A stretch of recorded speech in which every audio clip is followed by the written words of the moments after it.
Ya, piping engineer ialah suatu sistem perpipaan yang dimana dia mengantarkan fluida, baik itu gas maupun cair, dari suatu tempat ke tempat lain, dari A ke B, seperti itu. Jadi yang dikatakan dengan piping itu seperti, jadi ketika kita ada fluidanya banyak, mungkin kita angkut dengan embel atau kita angkut dengan menggunakan mobil, maka menggunakan pipa. Nah, tapi untuk lebih detailnya bahwa di sini adalah yang dikatakan dengan piping engineer itu tidak hanya mempelajari masalah pipingnya aja, tapi piping engineer juga mempelajari bagian-bagian yang terdapat di dalam sistem perpipaan seperti fitting, flange, gasket, valve, below, expansion joint, dan lain-lain. Jadi hal tersebut yang merupakan tanggung jawab daripada piping engineer. Jadi piping engineer tidak hanya pipanya aja, tapi ada fittingnya, flange-nya, gasketnya, seperti itu. Untuk detail flange, valve, bolt, gasket tidak kita pelajarin di sini karena itu waktunya banyak. Ini kalau saya menjelaskan tentang flange, ini mungkin akan satu section sendiri nih. Bisa kurang lebih 2-3 jam, valve-nya juga, bolt, gasket. Tapi kita di sini kan karena training stress analysis ya, maka kita akan lebih masuk kepada stress analysisnya. Ada yang mau tanyakan Pak untuk introduction? Ada? Nggak ada? Kita lanjut ya. Nah, jadi kalau secara piping engineer, kalau di beberapa perusahaan yang pernah saya masuk, saya pertamanya itu pengalaman di JGC Indonesia, habis di JGC saya di Korea Selatan, habis saya di Korea saya ke Lekin, dan sekarang saya ke Lekadaya. Nah, itu piping engineer itu dibagi lagi Pak, kecuali memang di tempat saya sekarang itu piping engineer hanya piping engineer. Jadi kalau di beberapa perusahaan yang basicnya dia EPC oil and gas, itu ada piping material, piping design, sama stress analysis. Kalau piping material, dia mempelajari tentang piping material classification. Piping material classification ialah tugasnya dia membuat spek yang berkaitan dengan sistem perpipaan. Misalnya fluidanya mengandung hidrokarbon, itu menggunakan jenis pipa apa. Nah, itu tugasnya seorang piping material. Menggunakan valve jenis apa, gasket jenis apa, itu tugas daripada piping material. Dia itu membuat piping material klasifikasi. Lalu dia membuat piping bulk datasheet. Dia membuat datasheet yang berkaitan dengan sistem perpipaan. Lalu valve datasheet. Dia membuat valve datasheet. Lalu di piping design tugasnya itu membuat layout. Nah, kalau untuk softwarenya biasanya untuk 2D, untuk layout itu menggunakan AutoCAD. Lalu piping design dia tugasnya untuk merouting pipa. Kalau 3D-nya bisa menggunakan SM3D, PDMS, EDS, catwalk, dan lain-lain. Ya, lalu material handling, 3D model, dan drawing generation. Kalau stress analysis, tanggung jawabnya satu, piping stress analysis, support calculation, dan support standar. Yang tadi ini mau tanyakan Pak? Nggak ada? Oke. Lalu kita masuk piping stress analysis.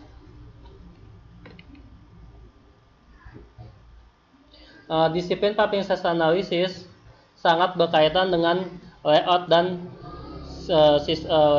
support design. Karena pada support design itu interface-nya dengan stress analysis. Kenapa? Karena ketika seorang desainer mendesain support, kekuatan supportnya itu harus dihitung oleh stress analysis team. Kenapa harus dihitung? Biar beban yang diberikan oleh pipa tidak melebihi allowable atau batas maksimum kekuatan daripada si support.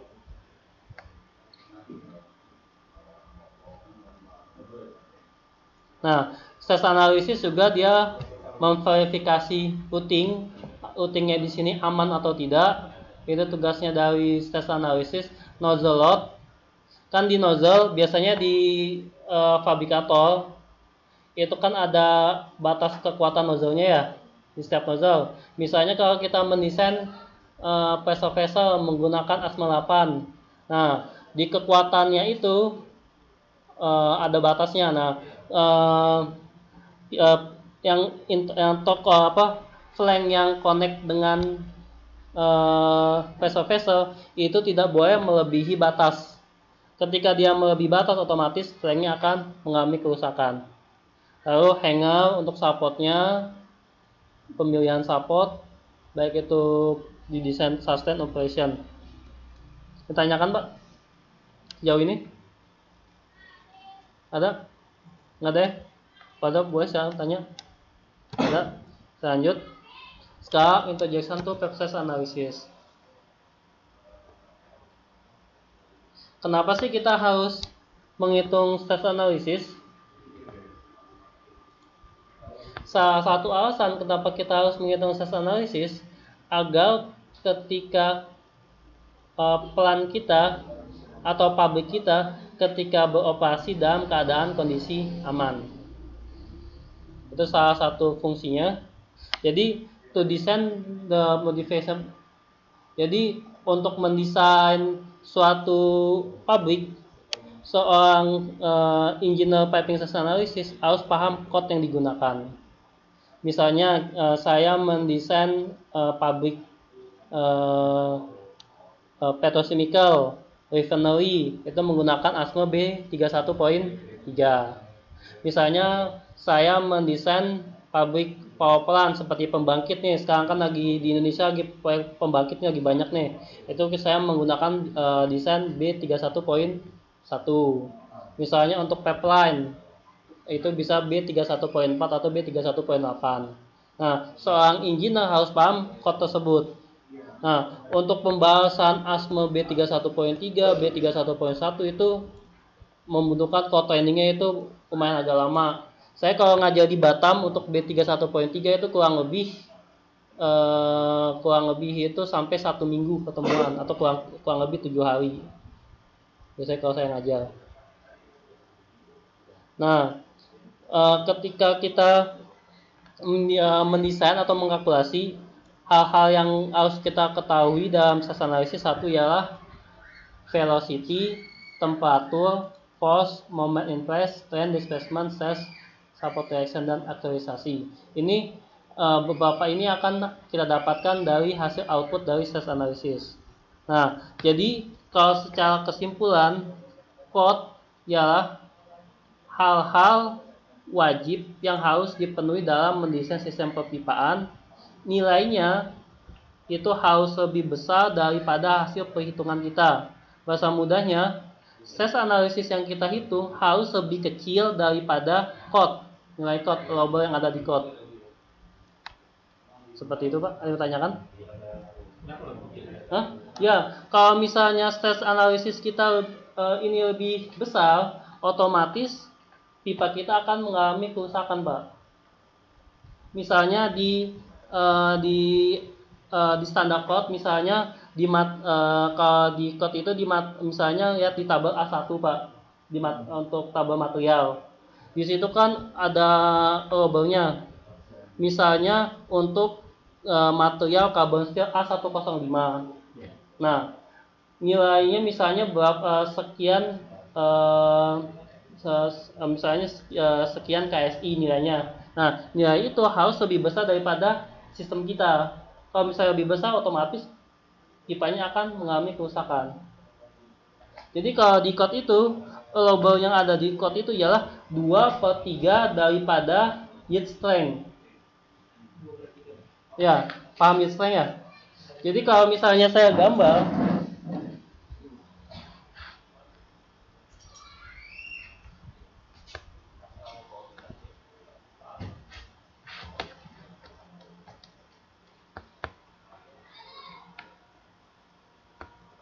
ini titik iot.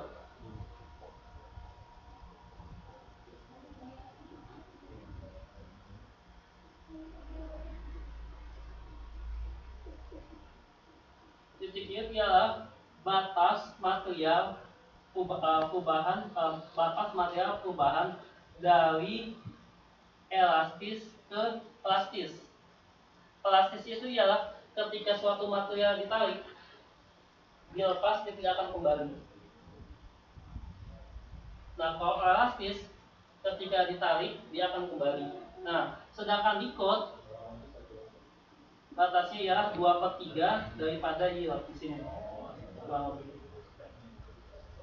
Di sini. 2/3 daripada yield strength. Kenapa dia tidak boleh lebih dari sini? Kalau beban yang terjadi pada pipa kita lebih dari sini, ketika dia mengalami beban, dia otomatis tidak akan kembali lagi, akan mulai panjang, akhirnya kan pecah. Ya, makanya kalau di klub dibatasin lagi, tidak boleh sampai sini, tapi dia 2/3-nya. Seperti itu. Ditanyakan?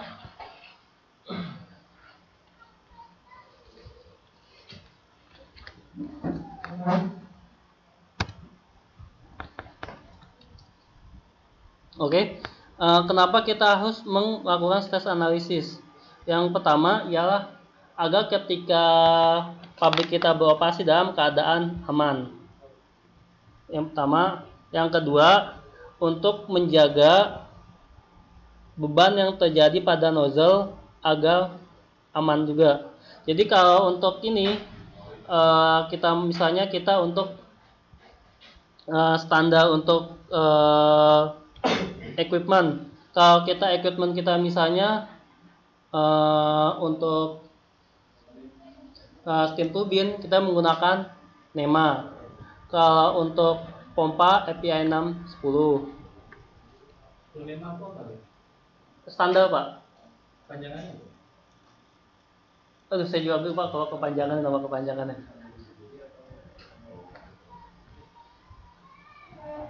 Oh, kepanjangannya apa? Untuk apa NEMA? Untuk steam turbine. Steam turbine. Steam turbine ya NEMA. Iya. Kalau saya cari ini kepanjangan NEMA ya. Coba ke NEMA itu NEMA National Electrical Manufacturer Association. NEMA itu panjangannya. Jadi apa? Beban yang terjadi pada pipa kita harus lebih kecil daripada lubber standar. Nah, kalau kita review kita lihat di sini, misalnya di API 610. Nah, kita lihat tuh ada batasannya. Kalau kayak gini gimana? Kalau misalnya hydro test ya. Ya.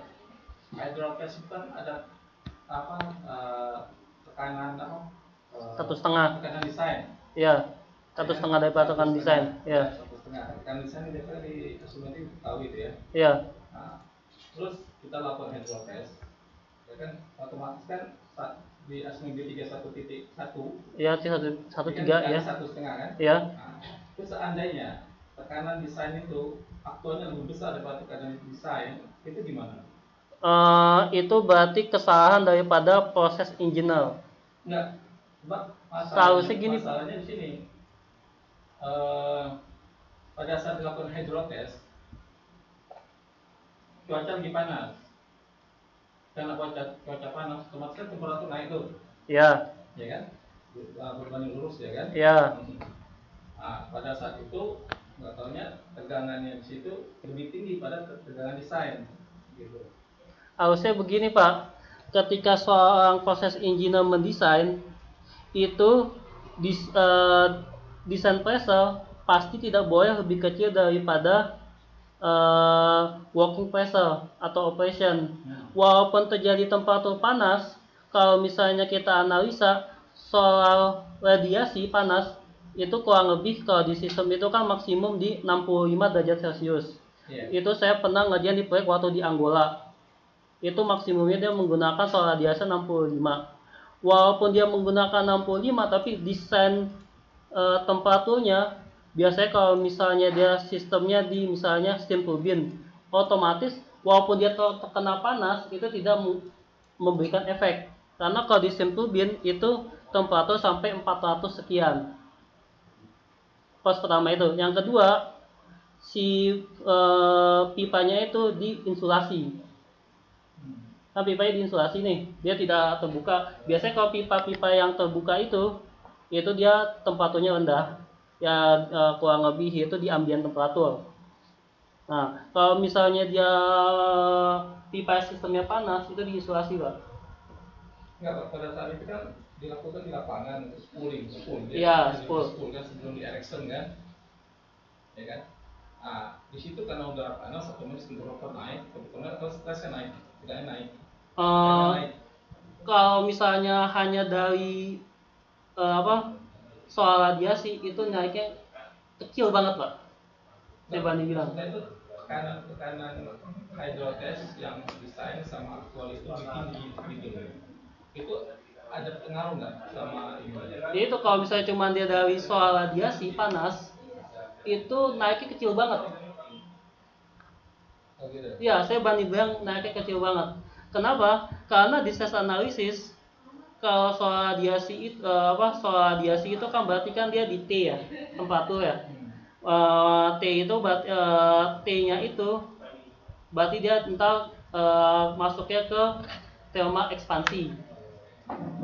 Jadi kalau saya menjabarkan ke rumusnya gini Pak. Ya, masak apa ya Pak?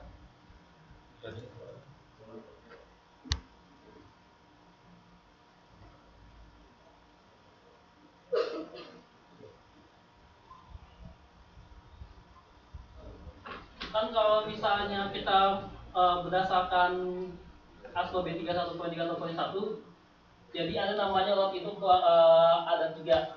Akan saya jelaskan. Jadi ada namanya sustain. Sustain ialah kondisi di mana beban yang terjadi pada pipa itu akibat berat pipa ditambah pressure ditambah W, P, dan H. Ini kalau misalnya ada angle W plus P plus H. Sedangkan kalau untuk yang tadi normal, misalnya dia ada kondisi W, P plus T plus H. Nah, kalau untuk ini yang normalnya, normal ekspansi, ialah kondisi operation dikurangi sustain.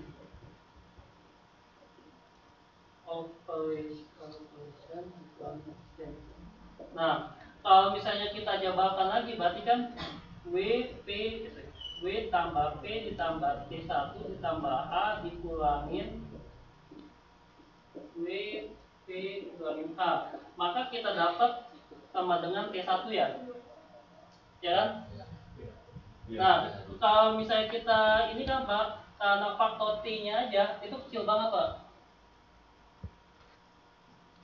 Nah, sedangkan misalnya nih, dia panasnya itu anggaplah di temperatur anggaplah misalnya pipa dipanasin terus. Nah, panas ya. Anggaplah dia naik jadinya 50 derajat Celcius. Ya. Ya kan? Sedangkan ambient temperaturnya misalnya di 25. Misalnya anggaplah di 27. Berarti kalau kita jabarkan lagi, sebenarnya di sini ada T-nya ini T ambient. Maka T1-nya itu dikurangi T ambient. Maka kalau kita ini kan maka kenaikannya itu sangat kecil. Karena setelah dipanaskan dikurangi lagi temperatur ambient. Gitu, Pak. Soalnya akan saya jelasin nih, Pak. Jadi gitu apa? Kenaikan kena matahari itu kecil banget.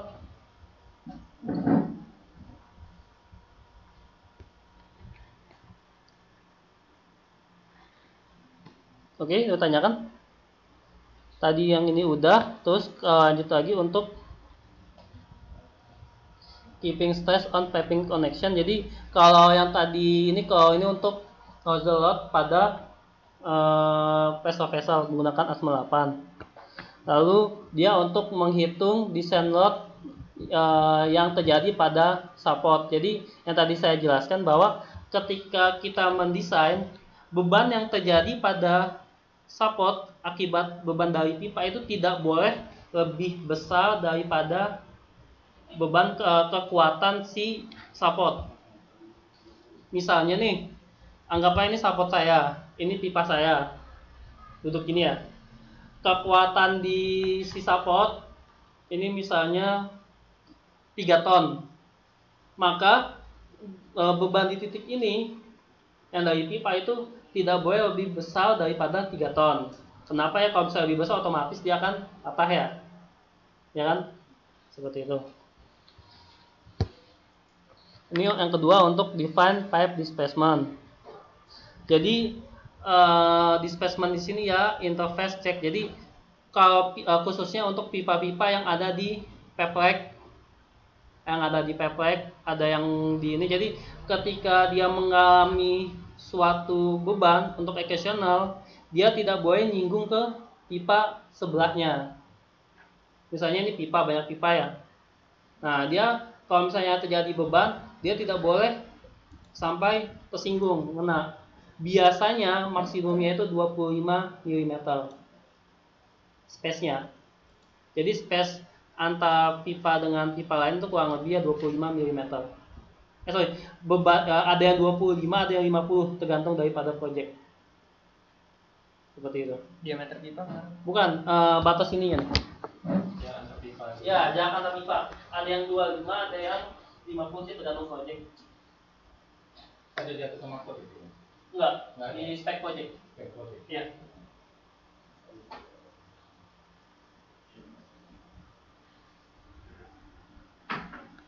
Jadi misalnya nih pipa, ini ada pipa.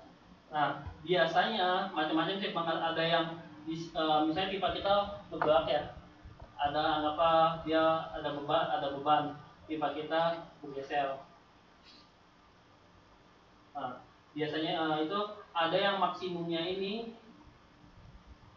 25 mili, ada juga yang 100, ada juga 50. Seperti itu. Tergantung daripada spek project. Biasanya kalau untuk project-project yang di offshore yang space-nya kecil, itu dia lebih strict, lebih ketat. Seperti itu. Nah, solusinya kalau seperti ini dikasih guide, support, dikasih guide. Nah, jadi biar pipanya itu enggak mengalami pergeseran horizontal.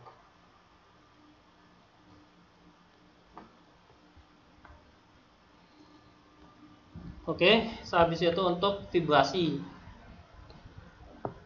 Vibrasi ini, kalau untuk vibrasi kita dia ini menggunakan dynamic analysis.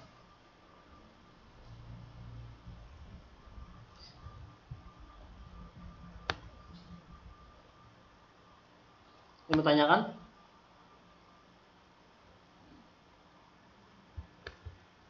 Jadi kalau vibrasi ini memang ini untuk tingkat yang lebih tinggi. Dia menggunakan dinamik, tapi nanti akan sedikit saya jelasin. Jadi kalau untuk yang vibrasi,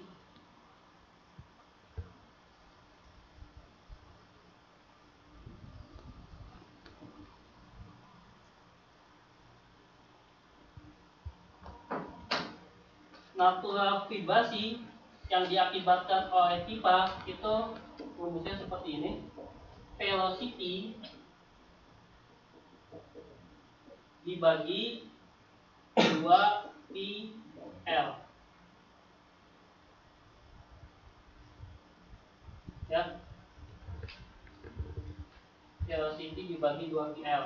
Maka kita dapat natural frekuensi. Natural frekuensi yang terjadi pada pipa harus lebih besar daripada sistem perpipaan yang kita hitung.